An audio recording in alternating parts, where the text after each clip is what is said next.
Welcome to the Old Time Radio Westerns. I'm your host, Andrew Rhynes, and I'm excited to bring you another episode absolutely free. This is one of over 80 episodes released monthly for your enjoyment. Now, let's get into this episode.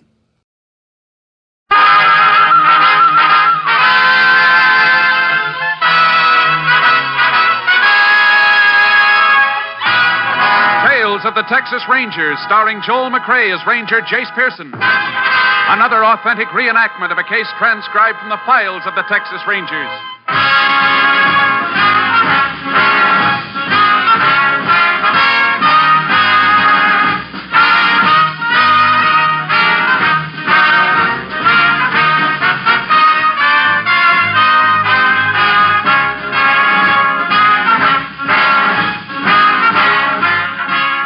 Names, dates, and places in the following story are fictitious for obvious reasons.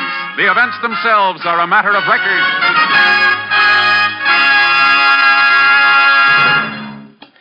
In this election year, this station is making it possible for you to follow the campaign of the next president on NBC. Tuesday, July 1st, be sure to hear another of NBC's pre-convention broadcasts. This program is called Convention City. It will offer you a complete description of the arrangements being made in Chicago, the host city of both the Republican and Democratic conventions this year. Jim Hurlbut of NBC Chicago will serve as your host. The program will include interviews with Chicago officials in charge of the convention arrangements. You will hear the unusual problems resulting from the almost gigantic task of entertaining the two major party conventions. We're sure you'll find this a fascinating program. So consult your local newspaper for broadcast time and join us Tuesday, July 1st for Convention City. This is another special program brought to you so you may follow the campaign of the next president on NBC. Now, Tales of the Texas Rangers.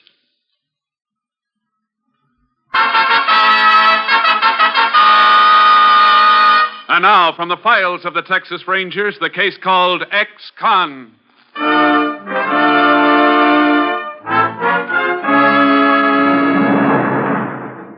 It is 10:30 on the morning of September 14th, 1940. 10 miles outside the town of High Point in southwest Texas, a thin, worn-looking woman sits in the back room of a rundown house.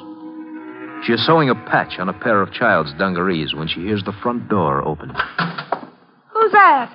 It's me. Tom? What you doing home this time of day? Where are the kids? Out playing somewhere. Why ain't you down at the packing house? Didn't the new job work out? Oh, it worked out real good for an hour. For a whole hour, they let me clean up the place. Nice of them to do that, now wasn't it, Liz?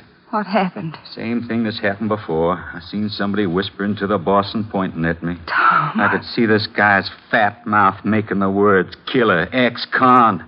Same words everybody always whispers when they look at me. And the boss comes out and says he got somebody else for my job. Did he pay you? Yeah. Here. 70 cents. Get some meat and milk for the kids, and don't forget to put what's left in the bank. Talking like that ain't gonna help, no. You don't know what helps. And quit nagging. I'm sick and tired of it. Telling me what I should and shouldn't do. Tom, why now, don't you... Shut up, I tell you. Oh. Liz. Oh, Liz, honey. Tom. I didn't mean it, honey. I'm sorry. I know. It's just... everything's all wrong. I don't know what I'm going to do. I got a feeling everything's going to be all right. But there was even a man here looking for you this morning. What kind of man? He had real good clothes on and a pretty car. Maybe he's got some work for you. Could be that fella from over at the brickyard. He almost gave me a job when I got out of the pen. Yeah, that's who it must be. Maybe he's got a job for me loading bricks. He must want you awful bad way he was talking. Loading bricks ain't bad work. I ought to get a buck an hour, easy, maybe $1.25. Sure you will. And we won't have to worry no more about whether Ain't that somebody outside? Sounds like it. Oh, I can't let him see me in these dirty clothes. It won't make no difference. Do I look all right? Just fine, Tom. Run your hand over your hair and smooth it down a little. Yeah. There. Oh, you look just fine. I got a funny feeling in my stomach. Now, don't be nervous, honey. I'm coming. I'll be right there. Sorry to keep... Oh, it's you. I want to talk to you, Dawson. Just a second. I'm going outside, honey. Don't you want to bring him in? How many times I got to tell you to stay away from me? Now, look, It ain't Dawson, enough you come clawing around me in town. Now you got to come up to my house. I'm only trying to offer you a job. I come to your farm for a job. You turned me down. Well, that was different. But it's okay to ask me to do your dirty work, huh? Don't look at it that way, Dawson. We're just helping each other out. I told you before, I don't go for killing. Suppose I give you 1,000 for the job instead of 500. Why? Now, wait a minute. There's a business proposition, Dawson. I know you can't get a job. I'll get along. They even fired you down the packing house. You never get a job around here. You let me worry about that. You're already worrying plenty. I can see that. Now, listen, there's an old lady in a town north of here, and all you got to do is get rid of her. Why'd you come to me? Because you're the only one I know can do it. Oh, I'll beat your lousy face Now, in. will you look? Cut out that stuff. This is business.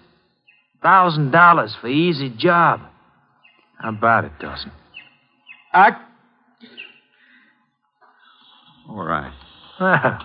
That's more like it. Now, look. Here's a name and address on a slip of paper, and here's a gun. I don't care how you do it, but try and make it look like robbery. What about the money? Here's 100 now. Get the rest when I read about it in the papers. Where are you going to be? Away with friends for a few days. I'll need money to get up there and back. All right. Here. There's another 100. Now, don't waste any time getting started. I want to be reading good news in the papers soon, yeah? Dirty, lousy pig. Did you get the job? Here's some money. 100? You ain't even started work yet. How come he give you a... Never mind. I take the money. Will you shut up? I got to go up north for a day, so... Not going to work at the brickyard? No. And quit asking questions. What'd you just put in that sack? Nothing. I want to see Now keep away from here, Liz. Keep... What are you going to do with that gun? I told you to keep away. You're going to do something bad. You're going to get in trouble again. Get out of the way. Don't do it. You go back to the pen, and this time they won't let you out. I'm in a hurry, Liz. Think about the kids. You want them to grow up knowing their fathers are... Yeah, go ahead. Say it. Knowing their father's a con. Well, they're right.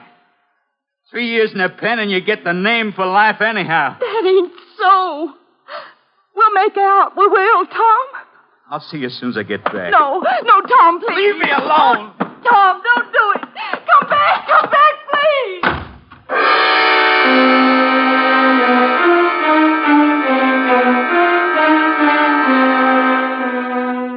10 minutes after Tom Dawson left the house, his wife took the children to a neighbor's. At noon, she appeared at a Texas Ranger Company headquarters. The distressed woman told her story to Ranger Jayce Pearson. I'm sorry, Ranger. I don't mean to keep bawling like this. That's all right, man. Tom ain't bad. Nobody knows that better than me. I didn't want to come here. But I gotta keep him from getting locked up again. We'll do everything we can to help. Now, about this man who came to your place this morning. You say you never saw him before? This morning was the first time. And you don't know what he paid your husband to do? No. But it must have been something bad. Else he wouldn't have given Tom a gun. You sure your husband said he was heading north? I'm sure of that. Tom never fooled with a gun before. He wouldn't hurt nobody on purpose, but he's got an awful bad temper. I'm afraid we already know that from his record, ma'am. The trouble he got into before, that was an accident. He didn't mean to kill Bob Peters. Bob wouldn't give him his wages, and Tom got mad and hit him. He served his time for that, Mrs. Dawson. Our problem is to keep him from getting into any more trouble. I don't know what I'll do if he has to go to jail again. It was so awful the last time. Oh, Ranger, you gotta stop Tom from doing something bad. You got to. We will, ma'am, if we can find him.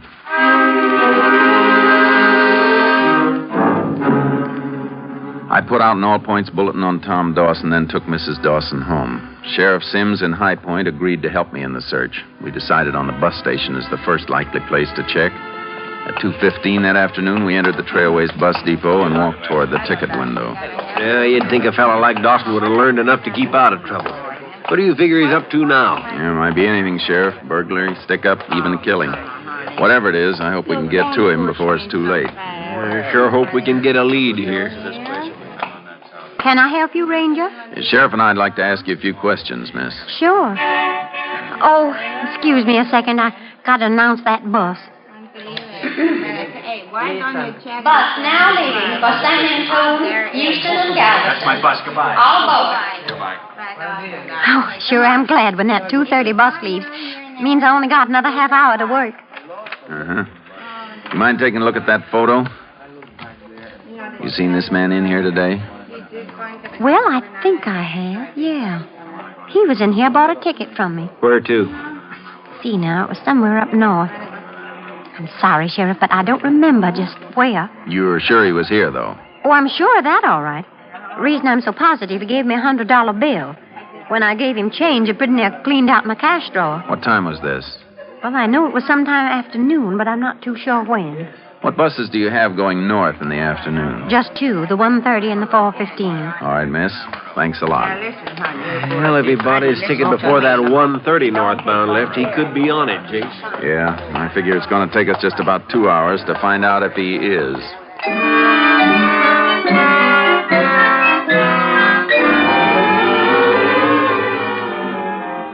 We drove north and overtook the 1:30 bus after it had traveled a little over 100 miles. Dawson was not aboard. We checked the 4:15 bus. He wasn't on it either. By 11 the next morning, we'd combed all of the towns where he could have stopped off. Still no trace of him. We gave up the search and headed back toward High Point. By noon, we were just coming into town. I'm really beat, Jayce. When I get to bed, I'm not going to move for 2 days. It's sure been a long night. Worst part of it is we didn't accomplish a thing. We can be pretty sure whatever Dawson got paid to do, he's probably done it by now. I sure feel sorry for that wife of his. If Dawson gets sent up now, it's going to be for a long, long time. What are you stopping here for? Over there, Sheriff. Coming out of that feed store. Well, Dawson, right on Main Street. Let's go. He must see us, but it don't seem to bother him. He's just standing there. He could be playing it cagey. Watch yourself. Yeah. Jayce is starting to move. Hold it, Dawson. What do you want? We'd like to talk to you. What about? About a bus ride you took yesterday. You crazy? I ain't been on a bus in months. Frisk him, Sheriff. Put your hands over your head. Why can't you guys leave me alone just because I spent a few years in the pen? No gun, Jayce. What are you talking about, gun? I never had no gun. Here's his wallet. Nothing. Not even $1 bill. That's right, and you know why? Because you guys won't leave me alone so I can get a job. Like just now in that feed Wait store. a minute. There's something in this inside pocket. Yeah, a slip of paper. What'd it say? Bella Ross, RFD 12, Odessa. Give me that. Who's Bella Ross? That's my business. Odessa's north of here, Jayce. It's only 200 miles. Dawson could have made it up and back since yesterday. Were you in Odessa last night, Dawson? No. Then where were you? Where I always am nights. Home. Can you prove it? Sure. Go talk to my wife. She'll tell you I was home. The whole night.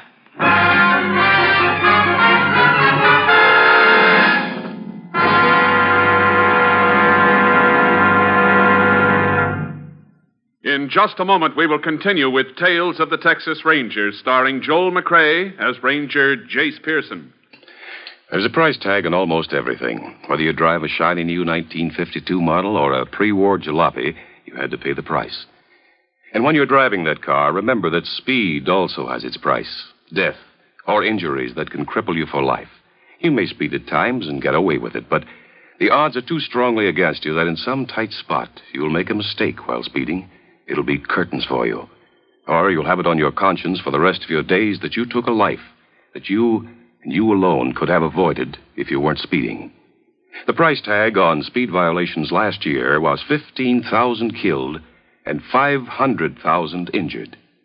This year, thousands of lives can be saved if you and millions of other motorists come to the sober realization that speed is the biggest killer on the highways. You can do your part. At all times, drive as though your life depends on it. It does. Now we return to the Texas Rangers.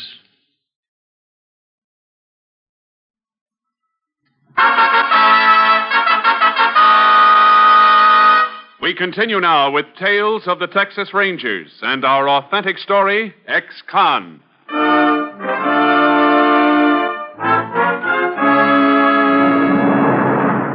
Tom Dawson continued to insist that he'd been home the night before. We wanted to check his story, so we left him at the sheriff's office and drove out to see his wife. Oh, Can we come in, Mrs. Dawson? yeah. Yeah, you can come in. Thanks. What do you want? Just like to talk to you about your husband. Tom ain't done nothing. We're not saying he has, but after talking to him in town, we got a few things we want to clear up. You talk to Tom. Where is he? The sheriff's office. He ain't done nothing, I tell you. I wish I'd never come to you. I should have known it wouldn't bring nothing but trouble. Where was your husband last night? He was here, home with me the whole night. Yesterday, you told me he left the house carrying a gun. You were afraid he was going to get into trouble. I don't know why I come and told you that. Once in a while, I get thinking things that never happened, like I've been dreaming. You told the ranger a man came up here and paid your husband to do something for him. Was that a dream, too? I don't know. Maybe it was. I don't know nothing no more. Mrs. Dawson, do you know a woman up in Odessa named Bella Ross? No. Ever hear your husband talk about her? No, why you keep picking on Tom? Why don't you leave us be? I got a feeling, ma'am, you're not telling us everything you know. There ain't nothing to tell. I made a mistake yesterday. Can't force you to tell us anything. But we'll find out what we want to know. And if your husband has done something wrong, we'll... He ain't, I tell you. He ain't done nothing wrong. All right, ma'am. We'll be going now. Ranger? Yes, ma'am? Nothing. Goodbye, Miss Dawson. Jayce, that woman's story's full of holes. She's lying. I know. I was kind of hoping she'd save us that trip to Odessa. You mean to check on Bella Ross? Yeah. Let's get up there and see if she fits into this.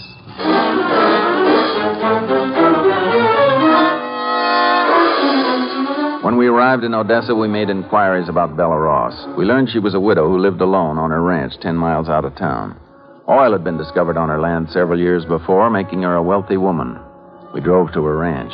The main house was locked and the blinds were drawn.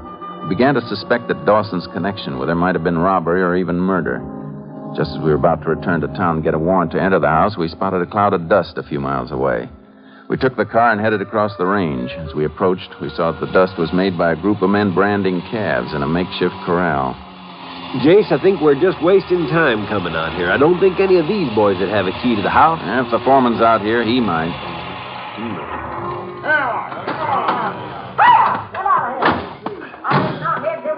Hey, you men over there. Any of you got a key to the Ross Ranch house? Who wants the key to my house? Jayce? Yeah. Are you Bella Ross? Yeah, what about it? I'm Ranger Pearson. This is Sheriff Sims. We'd like to ask you some questions, ma'am. Well, sure, go ahead. Have you noticed any strangers around your place the last day or so? No, can't say as I have. Why? You know a man named Dawson? Excuse me a second, Ranger. Jim! You, Jim! Be careful how you handle them calves. They cost money. Oh, these hands nowadays just got no respect for stock. What's that fella's name you was asking about? Dawson, Tom Dawson. No, don't think I know him. Is he from Odessa? From High Point. Oh, only one I know down there is my nephew. Nephew? Art Finch, my dead sister's boy. Only kin I got. You know him? I've met him, Mrs. Ross. Oh, he's a fine boy, ain't he? Well, Bet your life he is. I set him up on a truck farm a few years ago. Told him if he was going to get all my money someday, he'd have to prove he could make some on his own. How's he been doing? Well, just fine. Hear from him every week. Then you haven't been down there lately. No, but I'm a-figuring to go down there soon. I wrote and told Art a couple of weeks ago I was coming down. Look, I said I didn't mind answering questions, but I'd kind of like to know what this is all about. I don't want to alarm you, Mrs. Ross. I may be wrong, but we think someone's trying to make trouble for you. Make trouble? Who'd want to do anything to me? That's something we can't say till we do a little more checking. But in the meantime, we'd like you to stay in your house till we can get you a police guard. Police guard? Why, that's downright crazy, Ranger. I can take care of myself. I'm afraid we'll have to insist on it. If you don't mind, we'll take you back to the house with us right now. Well, you probably know what you're doing, but I still think it's crazy. Wait till I talk to my foreman, then I'll be right back with you. That nephew of hers, Jayce. If he's made a success of his farm, the bank sure don't know about it. How do you mean? Finch has got the farm mortgaged up to the hilt. Bank's about ready to take it over. You ever been out there? Once. Place is in a shambles. I don't believe he's ever worked it. Well, maybe he's got other interests. I know he has. He's got a reputation around town for being a no-good playboy. We've had him up on drunk charges a couple of times. He sure managed to fool his aunt. Yeah. Jayce, You starting to think the same as me, that maybe it's Finch who's trying to get his aunt out of the way? Maybe. He's got everything to gain from it. And then you reckon maybe we better pick him up and talk to it?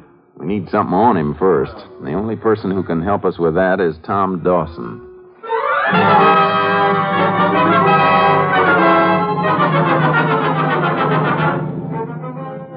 We went back to High Point and began to question Dawson. We told him we thought Finch had hired him to kill Mrs. Ross. He continued to deny he had been hired to kill anyone. I saw we were getting nowhere and figured Mrs. Dawson might be able to help us make her husband talk. I drove out to pick her up. On the way into town, I told her our suspicions. From her reaction, I was convinced she still didn't know the nature of the job her husband had been paid for. She told me she was sure Dawson had changed his mind on his own accord. He had returned home just before supper and had stayed there the whole night. When we reached the sheriff's office, I asked Mrs. Dawson to wait in the corridor. Then I joined the sheriff, who was still questioning her husband and getting nowhere. I tell you, I got nothing to say. And why do you guys keep trying to push me around? Nobody's trying to push you around. You get that idea out of your head, Dawson, we'll get along a lot better. Huh? Me getting along with cops. Look, we know you didn't kill Bella Ross. We're pretty sure you didn't even try. But you were hired to do it, weren't you? Well, what if I was? I didn't do it. What made you change your mind? That's my business. Who hired you, Finch? You ain't going to make a stool pigeon out of me. I don't tell nosy cops nothing. Why are you protecting him? Don't you know you'll be convicted right along with him? For what? I didn't go through with it. No, but you were in on the plans, and that makes you guilty. With your record, you could get 10 years just for that. 10 years? Oh, what's it matter? Might as well be back in Huntsville as trying to make a living outside. Nobody cares anyhow. I think you're wrong about that. You can come in now, Mrs. Dawson. Hello, Tom. Liz, what are you doing here? Ranger brought me. He hadn't ought to come anyhow. What for? 'Cause I love you. I don't want you locked up. You don't want to bother with me. I'm no good. Yes, you are. If you's no good, you'd have gone through with that killing. And if you's no good, I wouldn't ask the ranger to stop you. You told the cops. Yeah, Tom. It near killed me, but I'd do it again. I don't want you in jail. You belong with me and the kid. Sure. To watch all three of you starve. We'll make out. Sooner or later, people will forget you ever been in jail. They never forget. Man makes a mistake, he pays for it all his life. Now, go on, Liz. Get yourself another man. That's the way you want it, Tom? Is that all you care about, me and the kid? Oh, Liz. All these years I've been thinking you loved us the way we loved you. I reckon I was wrong. Liz, don't talk that way. Why not? It's true, ain't it? No, it ain't true. Can't you see everything I've done was for you? Nothing works out. Nothing ever works out. Tom, don't. What am I going to do, honey? What am I going to do? Tell them. Tell them what they want to know. It's the only way we're going to make a real clean start. Tell them, Tom.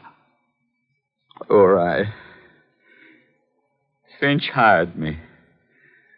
I couldn't go through with it.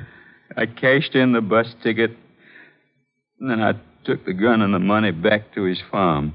What did he say? He wasn't there. I forgot he was going to be away a few days. I wrapped him up with a note and gave him to Finch's neighbor. And as far as Finch knows, you're still going through with the job. I reckon so. Dawson, it's not going to be easy to catch Finch. There's nothing that says you have to do this, but we need your help. How about it? Tom? All right. I'll help you. We picked up the package containing the gun and money and took it back to Dawson's house. I figured it wouldn't be long before Finch got curious and showed up there. Our job was to get the evidence that would convict him. I sent for a couple of lab men and had them rig a camera and a hidden microphone in the brush near the house. We placed the tape recorder inside the house, and we coated the gun and money with a dye that would come off on a man's hands and could only be seen under ultraviolet light. We sent Mrs. Dawson and the children over to a neighbor's, and then we waited. The first day, nothing happened. On the evening of the second day, just after dark, The sheriff and I were standing in front of Dawson's house. I don't know, Jayce. Could be when he didn't read in the papers about his aunt being dead, he figured Dawson backed out of the job. And you want to know why?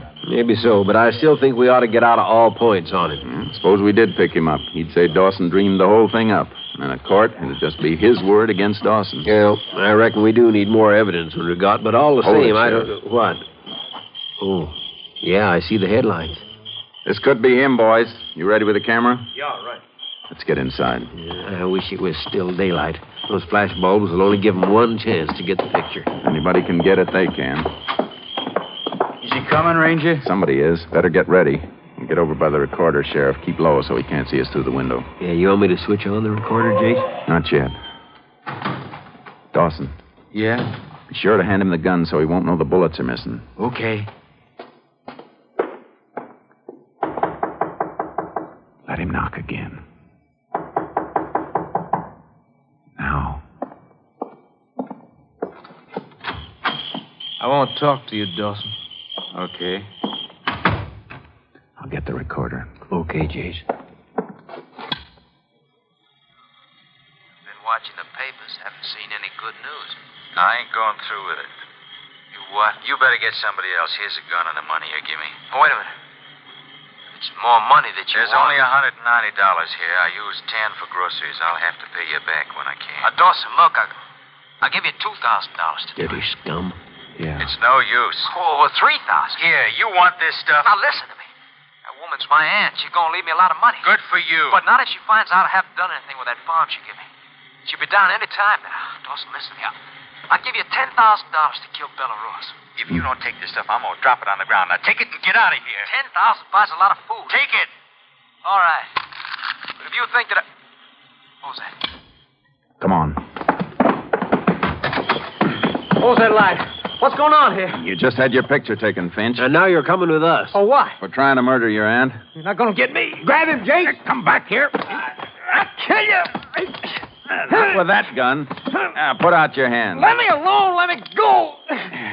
Now we're going to town and see how that picture turns out. I got an idea. It's one your aunt won't be proud to have in her family album.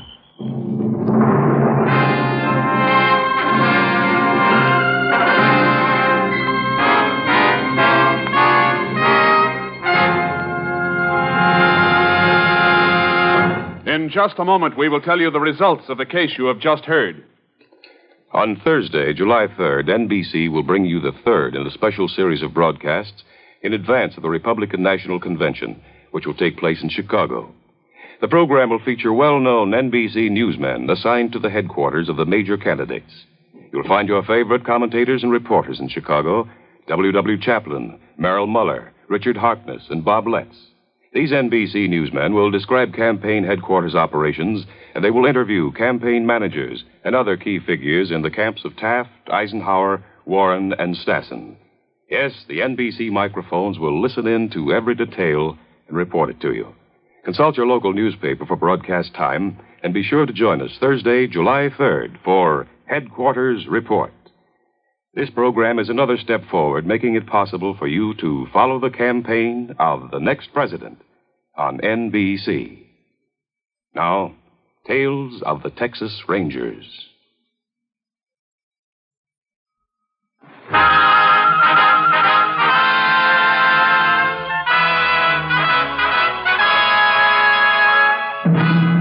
And now, here are the results of the case you have just heard. Art Finch was tried for conspiracy to commit murder. Because of Dawson's assistance in obtaining evidence for the state, the court dismissed the case against him. The judge convinced a local farmer to give Dawson a probationary job. He was later taken on permanently. Art Finch was sentenced to 10 years in Huntsville Penitentiary. Next week, Joel McCrea in another authentic reenactment of a case from the files of the Texas Rangers.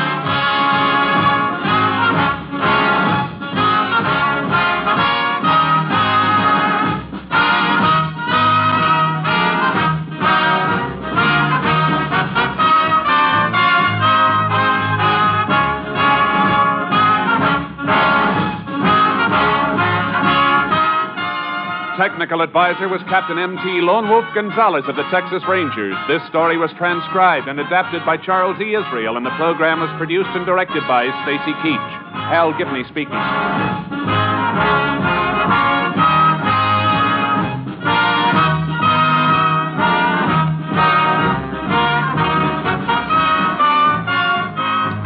Wednesdays, hear the best of Groucho on NBC.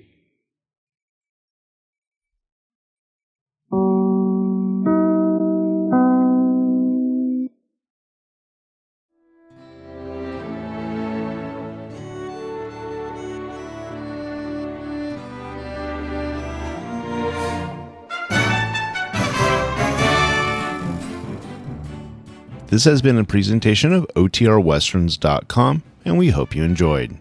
Please take some time to like and rate this episode within your favorite podcast application. Follow us on Facebook by going to OTRWesterns.com/Facebook, and subscribe to our YouTube channel by going to OTRWesterns.com/YouTube. Become one of our ranch hands and unlock some exclusive content. We want to thank our most recent ranch hands, Steve and Ron W., who joined us recently. You too can join by going to OTRWesterns.com/donate. Send us an email, podcast@OTRWesterns.com, and you can call and leave us a voicemail, 707-986-8739. This episode is copyrighted under the attribution non-commercial share-alike copyright. For more information, go to OTRWesterns.com/copyright. Have a great day, and thanks for listening.